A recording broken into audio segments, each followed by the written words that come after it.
오늘은 우리가 느헤미야의 꿈에 관한 말씀을 이렇게 나누면서 은혜 받으려고 하는데, 느헤미야가 누구냐? 느헤미야는 아닥사스다 왕의 술 맡은 관원장이었습니다. 아닥사스다 왕의 아주 신임을 받는 그런 사람인데, 또 이 느헤미야는 기도를 항상 하는 그런 사람이었습니다. 느헤미야 1장 4절, 2장 4절, 4장 4절의 9절, 6장 9절, 14절. 이 내용을 보면 느헤미야는 항상 기도하는 사람이었다. 느헤미야는 그 바사 수산궁에 이게 살고 있었지만은 마음은 어디에 있었냐? 마음은 늘 예루살렘에 있었던 그런 사람입니다. 그러던 어느 날 예루살렘에서 올라온 그 하나니라고 하는 사람에게 그 예루살렘의 소식을 이게 물어봅니다. 내 형제들 가운데 하나인 하나니가 두어 사람과 함께 유다에서 내게 이르렀기로 내가 그 사로잡힘을 면하고 남아있는 유다와 예루살렘 사람들의 형편을 물어본즉 그들이 내게 이르되 사로잡힘을 면하고 남아있는 자들이 그 지방에 거기에서 큰 환난을 당하고 능욕을 받으며 예루살렘 성은 허물어지고 성문들은 불탔나이다 하는지라. 내가 이 말을 듣고 앉아서 울고 수일 동안 슬퍼하며 하늘의 하나님 앞에 금식하며 기도하여 이르되 하늘의 하나님 여호와여 크고 두려우신 하나님이여 주는 사랑하고 주의 계명을 지키는 자에게 언약을 지키시며 공유를 베푸시는 주여 간구하나이다. 이제 종이 주의 종들인 이스라엘 자손을 위하여 주야로 기도하오며 우리 이스라엘 자손이 주께 범죄한 죄들을 자복하오니 주는 귀를 기울이시며 눈을 여시사 종의 기도를 들으시옵소서. 나와 내 아버지의 집이 범죄하여 주를 향하여 크게 악을 향하여 주께 종 모세에게 명령하신 계명과 율례와 규례를 지키지 아니하였나이다. 옛적에 주께서 주의 종 모세에게 명령하여 이르시되 만일 너희가 범죄하면 내가 너희를 여러 나라 가운데 흩으실 것이요 만일 내게로 돌아와 내 계명을 지키면 너희 쫓긴 자가 하늘 끝에 있을지라도 내가 거기서부터 그들을 모아 내 이름을 두려고 택한 곳에 돌아오게 하신 말씀을 이제 청하건대 기억하옵소서. 이들이 주께서 일찍이 큰 권능과 강한 손으로 구속하신 주의 종들이요 주의 백성이니이다. 주여 구하오니 기울이사 종의 기도와 주의 이름을 경외하기 바라는 종들의 기도를 들으시고 오늘 종이 형통하여 이 사람들 앞에서 은혜를 입게 하옵소서 하였나니 그때 내가 왕의 술관원이 되었느니라. 제가 그냥 그대로 읽었습니다만은 이게 느헤미야의 기도입니다. 느헤미야가 그 옛날에 그 예루살렘에서 올라온 사람들에게 예루살렘 소식을 듣고 하나님 앞에 그 자리에서 즉시 그 기도했던 내용에 관한 말씀입니다.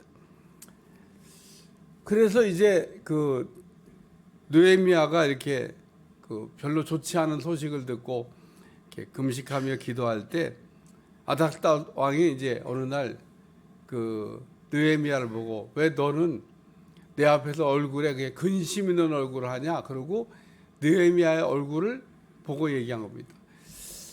이 왕의 신하는 절대로 얼굴에 근심을 가진 표정을 지으면 안 됩니다. 왜냐하면 천하를 호령하는 그 뭐 왕 앞에서 근심 걱정할 일이 뭐 있어요? 말만 하면 다 해결되는데, 말만 하면 다 해결되는데 왕 앞에서 근심을 하고 있어야 될 신하가 어디 있습니까? 그리고 왕 가장 가까운데 지금 왕을 수종도는 술 맡은 관원장이었던 느헤미야가 왕 앞에서 얼굴빛이 별로 표정이 안 좋다. 그래서 왕이 이게 물어본 거예요. 이거 아주 처벌을 받아도 보통 큰 처벌을 받아야 될 일이 아닌 겁니다. 어쨌든 이 느헤미야가 예루살렘 성이 그 재건되지 못했다고 하는 소식을 듣고 이렇게 얼굴빛이 이렇게 근심이었는데 그래서 이제 느헤미야가 왕의 허락을 받아가지고 일정 기간 동안만 내려갔다 와라.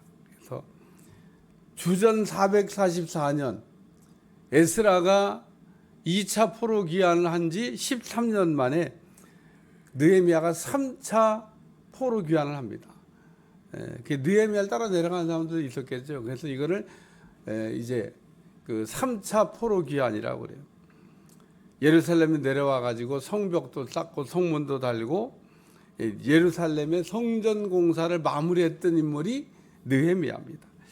느헤미야라고 하는 사람이 그 어떤 꿈을 꾸고 있었을까? 3가지 꿈을 꿨는데 사실은 그 중에서도 한 가지가 중요합니다만은 첫 번째는 은혜 받는 꿈을 꿨습니다.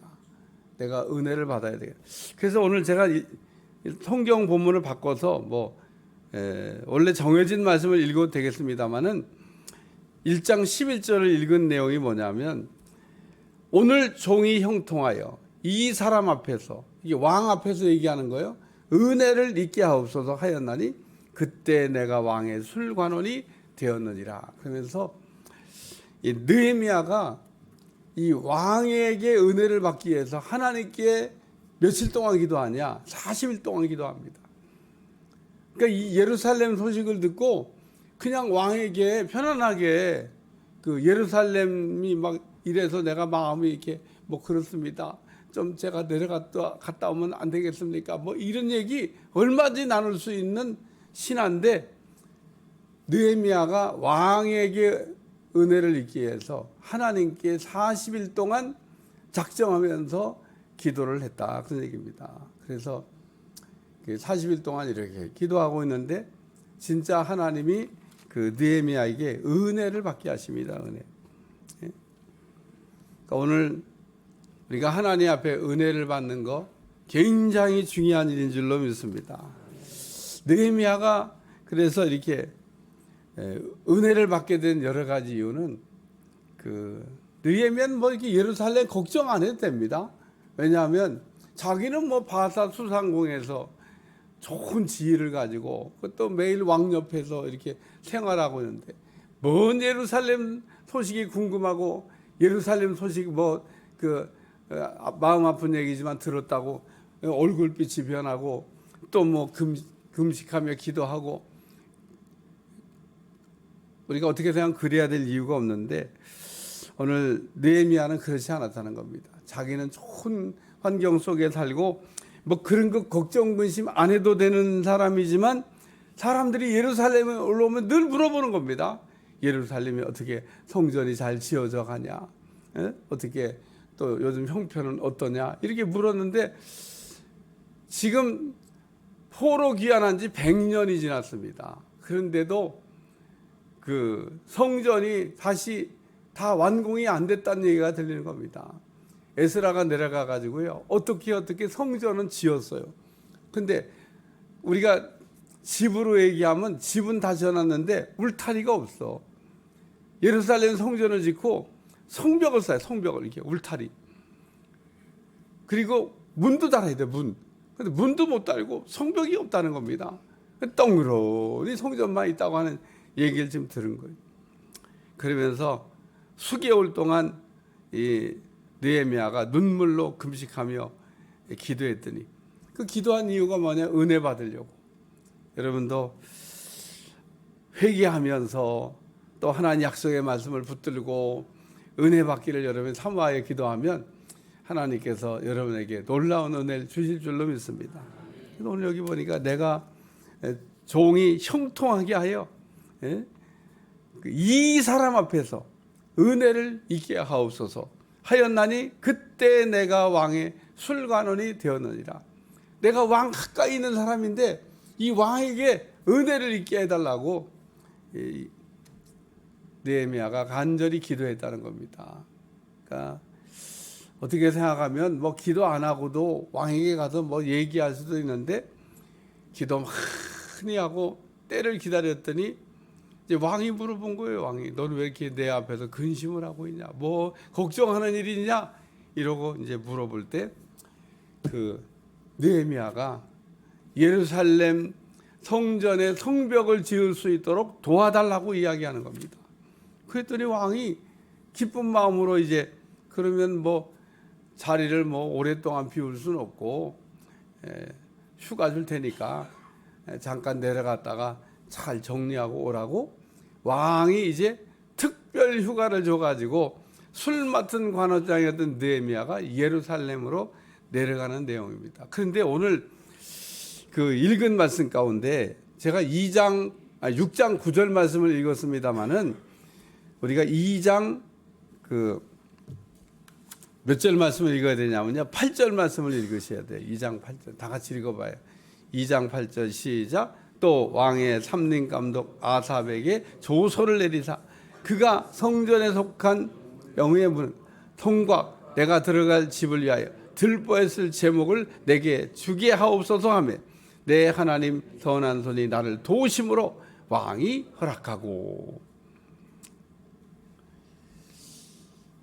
내려가서 성전을 이게 그 공사를 하려면 필요한 그 물자가 있잖아요. 그거를 이게 가지고 내려갈 수 있도록 허락해 달라고 했더니 왕이 그래 그럼 그것도 갖고 가. 그래서 그런 물자를 가지고 내려왔다는 얘기예요. 그러니까 2장 1절서부터 2장 여러분이 지금 읽은 8절까지 뭐 2장 전장을 읽어보셔도 상관없습니다. 2장을 이렇게 쭉 읽어보시면 느헤미야가 이제 왕 앞에서 은혜를 받고 그리고 왕에게 도움을 요청했는데 그 도움을 요청한 내용들이 그 이제 허락이 돼서 그 내려가는데 느헤미야가 뭐라고 얘기하고 있냐? 하나님의 선한 손이 나를 도우사. 왕을 통해서 이 일을 하셨지만 이 일을 이루게 하기 위해서 하나님이 도우셨다는 거예요. 예레미야 두 번째 꿈이 뭐냐면 도움받는 꿈이라는 겁니다. 도움받는 꿈. 하나님의 선한 손에 도우심을 받는 꿈. 여러분도 하나님의 그 선하신 손에 도움받는 꿈을 꾸시기를 주여 축원합니다. 그래서 오늘 느헤미야는 그 이제 예루살렘에 내려와 가지고 이제 공사를 시작하려고 할 때에도 이 이야기를 분명하게 한 번 더 합니다. 느헤미야 2장 18절 읽어봐요. 느헤미야 2장 18절 다 같이 시작. 또 그들에게 하나님의 선한 손이 나를 도우신 일과 왕이 내게 이른 말씀을 전하였더니 그들이 말이 일어나 건축하자 하고 모두 힘을 내어 이 선한 일을 하려 하매. 느헤미야가 뭐라고 얘기했냐면 내가 하나님의 도우심을 이제 구하고 하나님의 도우심을 받는 게 꿈이었는데 그 꿈이 정말 이루어져서 하나님이 나를 도와서 왕의 마음을 열어 모든 물자를 갖고 내려오게 했다는 겁니다. 그래서 이게 지금 또 그들에게 하나님의 선한 손이 나를 도우사. 하나님이 나를 도와주셨다. 느헤미야는 하나님의 도우심을 받는 꿈을 꾸고 있었다는 겁니다. 여러분도 뭐 느헤미야가 왕 곁에 있는 사람이니까 왕의 도움을 받으면 되지. 뭔 하나님의 도움을 받아? 근데 느헤미야의 신앙은 하나님이 역사하셔야 왕의 마음을 열어줄 수 있다는 겁니다. 그러니까 왕에게 도움을 요청한 게 아니라 하나님의 선하신 도움. 성경 그래서 1장 10절 말씀 한번 다시 읽어봐요. 여기도 똑같은 내용이 나옵니다. 1장 10절 다 같이 시작. 이들을 주께서 일찍이 큰 권능과 강한 손으로 구속하신 주의 종들이요 주의 백성이니이다. 여기도 주께서 일찍이 큰 권능과 강한 손으로 구속하신 하나님의 손이 역사하셔야 된다는 거예요. 여러분의 가정이든지 기업이든지 하나님의 이 그 강력한 권능의 손이 여러분들을 역사할 때 놀라운 은혜가 임하게 될 줄로 믿습니다. 오늘 읽은 말씀 가운데 6장 9절 아까 읽었죠? 네, 6장 9절 봐봐요. 왜 6장 9절로 넘어가야 되냐? 6장 9절 다 같이 시작. 이는 그들이 다 우리를 두렵게 하고자 하여 말하기를 그들의 손이 피곤하여 역사를 중지하고 이루지를 못하리라 함이라. 이제 내 손을 힘있게 하옵소서 하였노라. 느헤미야가 하나님 내 손을 힘있게 하여 주시옵소서 그러고 느헤미야의 손이 하나님의 손에 붙잡힌 손이 되기를 기도했다는 거예요. 우리의 손은 아주 약한 힘이 없는 능력이 없는 손이지만 하나님께서 우리의 손을 붙잡아 주시면 강력한 손이 될 줄로 믿습니다. 손 얘기하면 떠오르는 게 있어요. 모세의 손입니다.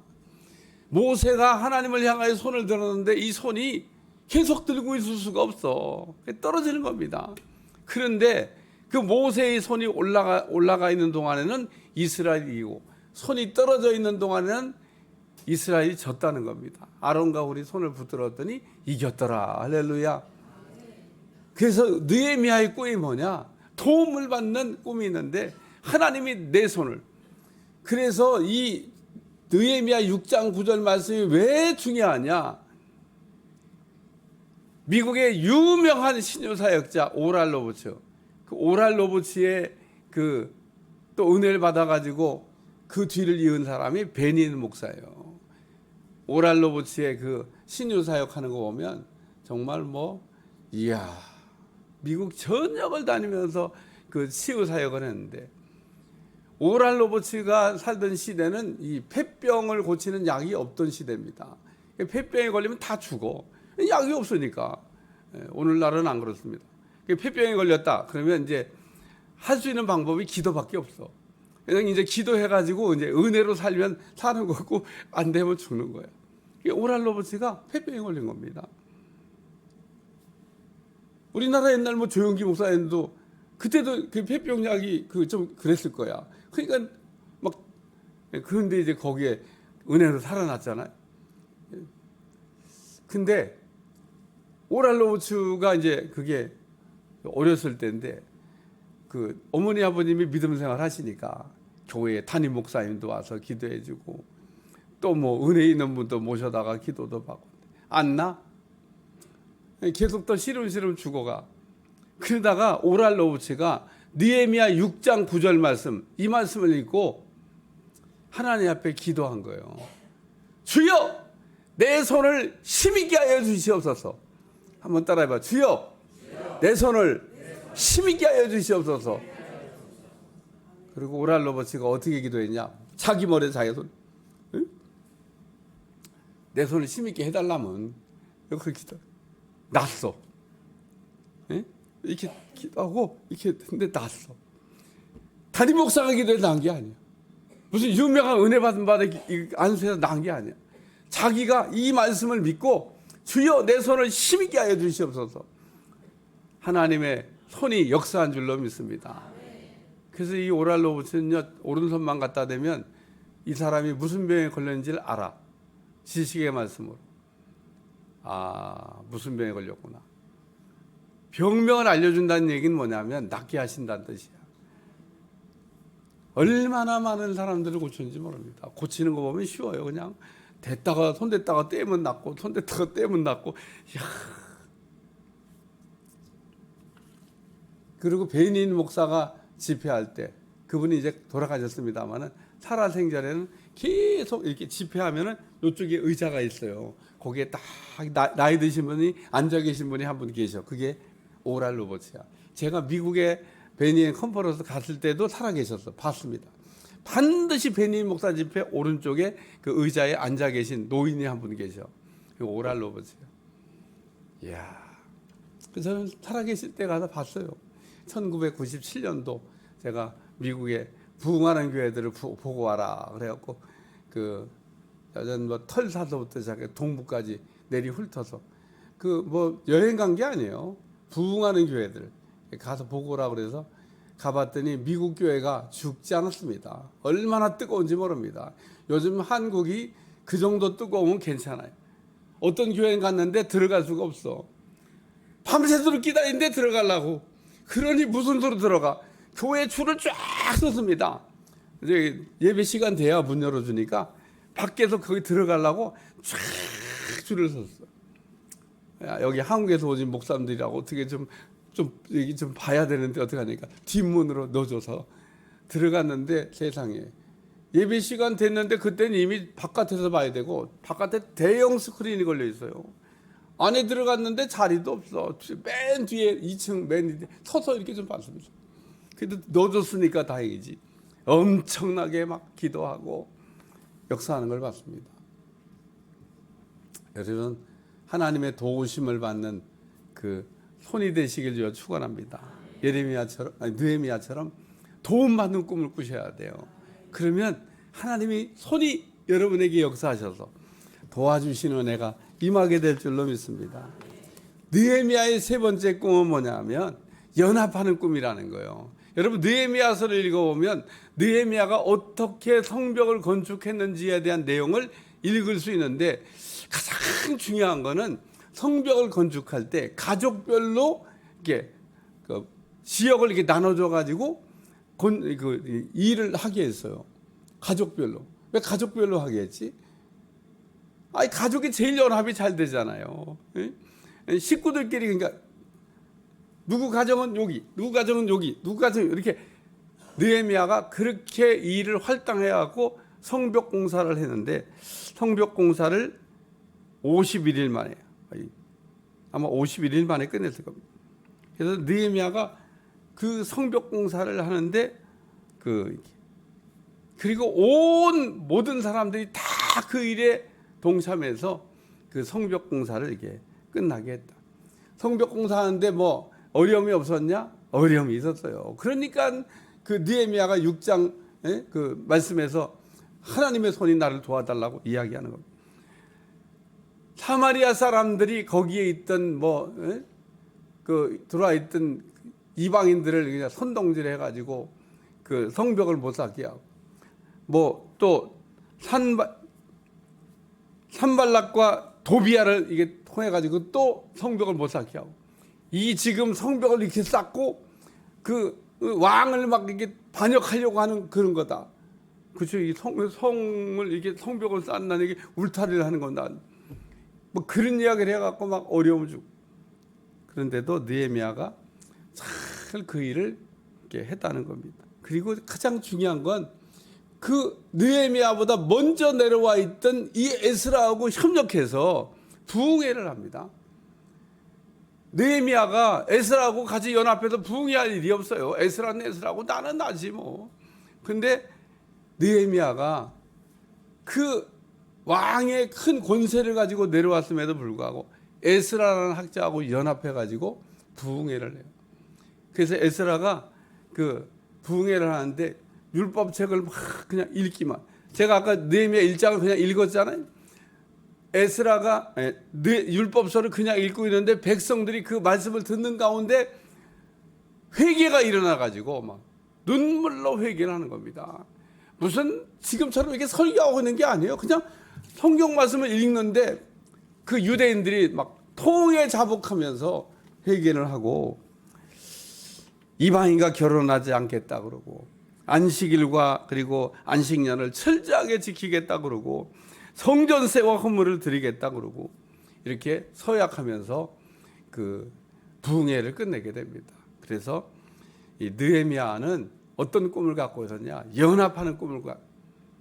오늘 우리가 살아가면서 너무 각계전투 좋아하면 안 될 줄로 믿습니다. 하나가 되는 걸 여러분들이 기도하시길 바랍니다. 찢어지는 거는 찢어지게 하고 흩어지게 하는 건 막이지만, 우리 하나님은 연합하게 하신다는 거예요. 언제나 갈라치게 하는 거는 마귀의 역사지, 그건 하나님의 역사가 아니라는 거예요. 속지 않기를 주여 축원합니다. 하나님은 어떡한지 우리가 연합하고 하나가 되길 원하시지, 갈라지는 건. 근데 사람들은 갈라놓으면 자기가 유리하다고 내 편 만들어가지고 나 쪽으로 모든 인생을 끌고 가려고 하지만, 하나님 그런 거 안 기뻐요. 그러니까 여러분, 하나님은 합치게 하고 마귀는 갈라지게 하는데, 그러니까 마귀는 분산 정책을 좋아해요. 왜? 분산 정책을 해야 자기가 싸워서 이기기가 좋잖아요. 여러분, 아무리 힘이 없는 사람들도 똘똘 뭉쳐봐요. 성관계 교원들이 정말 한 명도 빠짐없이 똘똘 뭉치면요, 제가 그 장담하는데 뭐 무슨 일이든지 해낼 수 있습니다. 뭔 일을 못 하겠습니까? 근데 이게 흩어지면 아무리 뭐 천하무적도 소용없어요. 오늘 연합하는 꿈을 꿨던 이 느헤미야처럼 우리가 이번 기회에 느헤미야 꿈이 여러분들 꿈 되시기를 축원합니다. 그래서 이 느헤미야는 은혜를 받는 꿈을 꿨고, 하나님의 선하신 손으로 도우심을 받는 꿈을 꿨고 그리고 연합하는 꿈을 꾸는 사람이었다고 하는 말씀입니다.